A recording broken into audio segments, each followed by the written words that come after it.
తిరుమల శ్రీవారి లడ్డూ వ్యవహారంపై దాఖలైన పిటిషన్లను సుప్రీంకోర్టులో ఇవాళ విచారణ చేపట్టబోతోంది. లడ్డూ తయారీలో ఉపయోగించే నెయ్యిలో జంతువుల కొవ్వు కలిపారంటూ జరుగుతున్న ప్రచారంపై పలు పిటిషన్లు దాఖలయ్యాయి.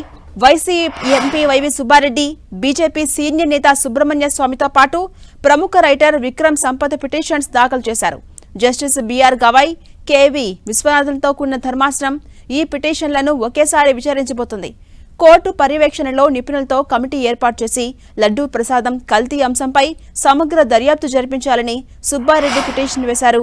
అదే సమయంలో కల్తీ జరిగిందన్న ల్యాబ్ రిపోర్టుపై సమగ్ర వివరాలు కూడా అందజేయాలని పిటిషన్లో పేర్కొన్నారు. ఇక కల్తీ నెయ్యి ఘటనపై సుప్రీంకోర్టు పర్యవేక్షణలో దర్యాప్తు జరపాలని సుబ్రహ్మణ్య స్వామి పిటిషన్ వేశారు. నెయ్యి కల్తీ జరిగిందంటూ వచ్చిన ల్యాబ్ రిపోర్టుపై సమగ్రమైన నివేదిక తెప్పించాలని కూడా ఆయన పిటిషన్లో కోరారు. ఈ కల్తీ వ్యవహారంపై టీటీడీ స్థాయిలో అంతర్గతంగా తేల్చాల్సిందని, కానీ దీన్ని రాజకీయం చేస్తూ వెంకటేశ్వర స్వామి భక్తుల మనోభావాలు దెబ్బతినేలా వ్యవహరించారని ఆయన ఆరోపించారు.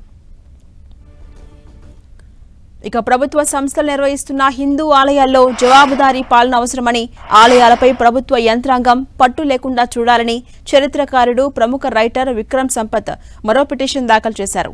అత్యంత పవిత్ర ఆలయంలో తయారయ్యే లడ్డూ ప్రసాదంలో పశువుల కొవ్వు కలవడం దారుణమన్నారు. భక్తుల ప్రాథమిక హక్కులకు భంగం కలిగించమని పేర్కొన్నారు.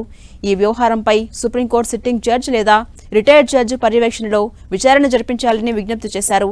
ఈ పిటిషన్లు అన్నింటిపైన ఇవాళ సుప్రీంకోర్టులో విచారణ జరగబోతోంది.